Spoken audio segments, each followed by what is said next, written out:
Let's talk about impeachment.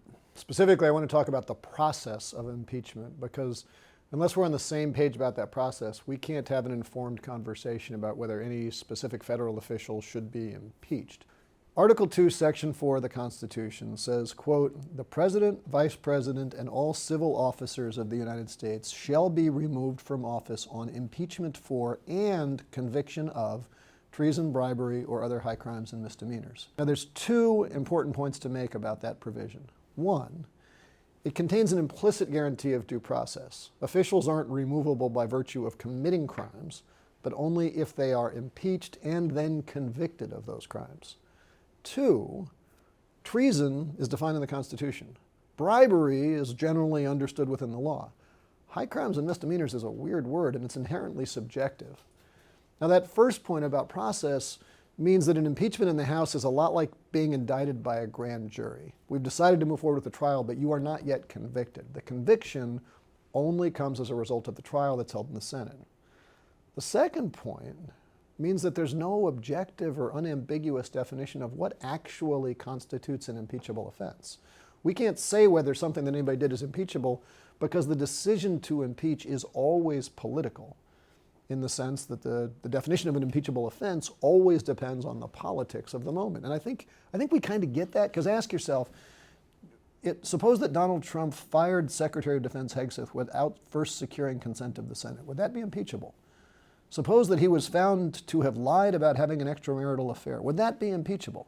Now, my gut, probably yours too, is that those are probably not impeachable offenses in today's political environment. But in 1868, Andrew Johnson was impeached for firing his Secretary of Defense without notifying the Senate. 1998, Bill Clinton was impeached for lying about an extramarital affair. That doesn't mean that those impeachments were wrong. Doesn't mean that the current moment is better, worse, I don't know, than those prior moments. It just goes to prove that there is no fixed definition of an impeachable offense outside of this subjective and political question. So now let's come back to the current moment.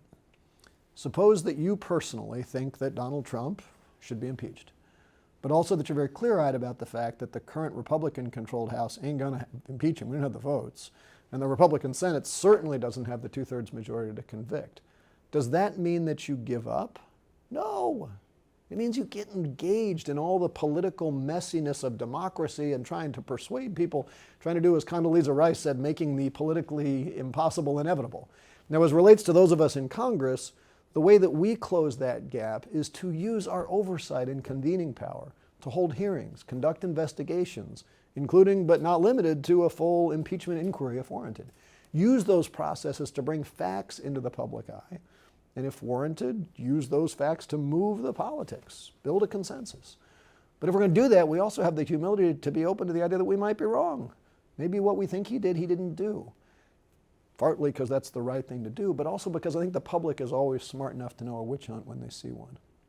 Because in a country that's built on the rule of law, the process matters. Transparency matters. Standards of evidence matter. Due process matters. And so in that vein, whether or not Donald Trump should be impeached is, at least to my way of thinking, the wrong question.